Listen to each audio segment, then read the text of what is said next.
Voilà, donc nous sommes au jardin de Tara, nous sommes le 7 août.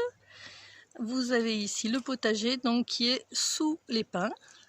Il y a suffisamment de lumière sans avoir du soleil direct en permanence, ce qui est bien plus intéressant, puisque nos légumes d'été ont besoin de lumière, mais pas spécialement de plein soleil, surtout avec les temps caniculaires. Ensuite, pour qu'ils puissent mieux résister, le but du jeu c'est d'arroser quand même moins souvent pour que les feuillages soient moins luxuriants et moins fragiles. Alors, pour vous montrer un petit peu les feuillages, là sur tomates et sur courgettes, vous n'avez quasiment pas de problème. J'ai des plants qui sont un peu plus fragiles et sur lesquels j'ai dû enlever des feuilles, qui avaient soit des carences, parce que quand nous arrosons peu souvent, certains avaient eu du mal à tenir. Là, c'est une variété de courgettes qui nous fait des feuillages qui ont des marbrures, mais ce n'est pas un problème de mosaïque ou autre maladie ou déséquilibre. Voilà, donc pas de traces d'oïdium. Quand nous arrosons, on fait comme on peut pour les horaires. La préférence c'est l'arrosage du soir, l'arrosage du matin avant le soleil, mais on ne peut pas toujours comme on veut. Donc, il est évident que pour certains plants, on va aussi arroser les feuillages. Le soir, beaucoup plus volontairement, ce qui permet, comme pour nous, une petite douche salutaire après la grosse chaleur de la journée et qui ne crée, comme on peut le voir, aucun problème. Si on arrose moins souvent, mais la bonne dose, la juste dose, on va avoir des légumes qui vont être pas fragiles et qui vont avoir juste ce qu'il faut, donc qui ne seront pas trop appétants pour les maladies ou les parasites. Et c'est ce qu'il nous faut, pas trop sensible. Alors, l'ombrière, là on la voit, le quadrillage au-dessus, on s'en est pas occupé depuis cette année parce que pas de nécessité, vu qu'on a les pins, et puis les micocouliers qui ont pris la suite. Donc vous en avez là, qui font une ombre sur les plates-bandes. Vous en avez un autre là, carrément, qui s'est intégré à la place de la treille.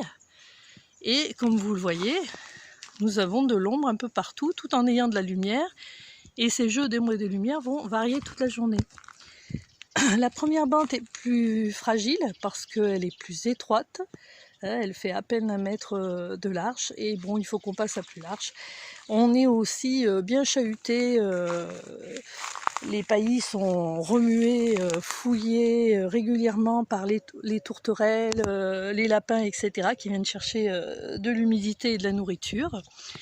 Là, on voit une bande qui est beaucoup plus large, donc les premiers plants ont plus de mal.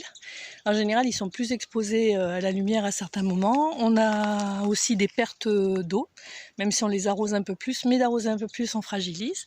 Par contre, on voit que là-bas, vers le milieu, vers le fond, c'est beaucoup plus luxuriant. Donc, encore une fois, sur butte de fumier, bien paillé copieusement et arrosé moins souvent. La butte suivante est encore plus large. Alors c'est pas pratique pour la cueillette, je vous le dis tout de suite, mais on voit que ça permet aussi de bien occuper le sol, de bien le couvrir, et il y a une bonne inertie dans le sol pour la rétention d'eau. Moins de pertes. Voilà. Les feuillages des courges qui partent dans tous les sens permettent aussi de pailler en plus du paillis végétal qu'on a pu mettre. Voilà une autre butte. Alors la différence sur celle-là, c'est qu'elle est avec un sol qui n'a pas été amendé puis oublié comme on a fait sur la première butte. Donc c'est encore plus luxuriant, même un peu trop. En plus, bon, quasiment on n'a pas paillé, on n'a pas tutoré, on a à peine attaché. Et du coup, effectivement, le feuillage est un peu enfoui. J'en profite pour enlever une feuille qui a un peu de carence, donc c'est pas la peine de la laisser, elle fera pas le travail. Ensuite, c'est une petite bande nouvelle qui a été faite un petit peu à l'arrache. Par contre, on voit que les courges se sont plus et elles sont parties en balade. Alors au niveau des fruits, il fait tellement chaud qu'il y a défaut de pollinisation, il y a peu de fleurs par rapport aux autres années, je parle. Là, on est à l'heure où elles sont fermées, mais ce matin, il y en avait, j'ai vu des abeilles, mais plus du tout la même quantité. Et puis, pour les autres insectes pollinisateurs aussi, il faut arrêter de focaliser uniquement sur les abeilles, il y a un gros manque. Donc, du coup, pour l'instant, il faut que ça tienne, donc les feuillages sont magnifiques. On persiste à ne pas arroser trop souvent. Donc premier arrosage, c'était à la plantation après le 15 mai. Deuxième arrosage, on n'a pas attendu fin juin cette année exceptionnellement vu la canicule avancée. On a arrosé mi-juin. Et ensuite, on est passé à un arrosage tous les 10-12 jours. Je sais que dernièrement, j'avais réussi à tenir à 8 jours, mais il y a tellement de choses à arroser. Et puis là, on est à 12 jours. Donc vous voyez, malgré le temps caniculaire, on a des feuillages qui sont beaux, qui sont luxuriants, et des plants qui commencent à être bien enracinés, parce que le but du jeu, c'est d'arroser une seule fois, de temps en temps, en profondeur, pour que les plants descendent leurs racines. Et à partir de là, ben, ça donne cette adaptation.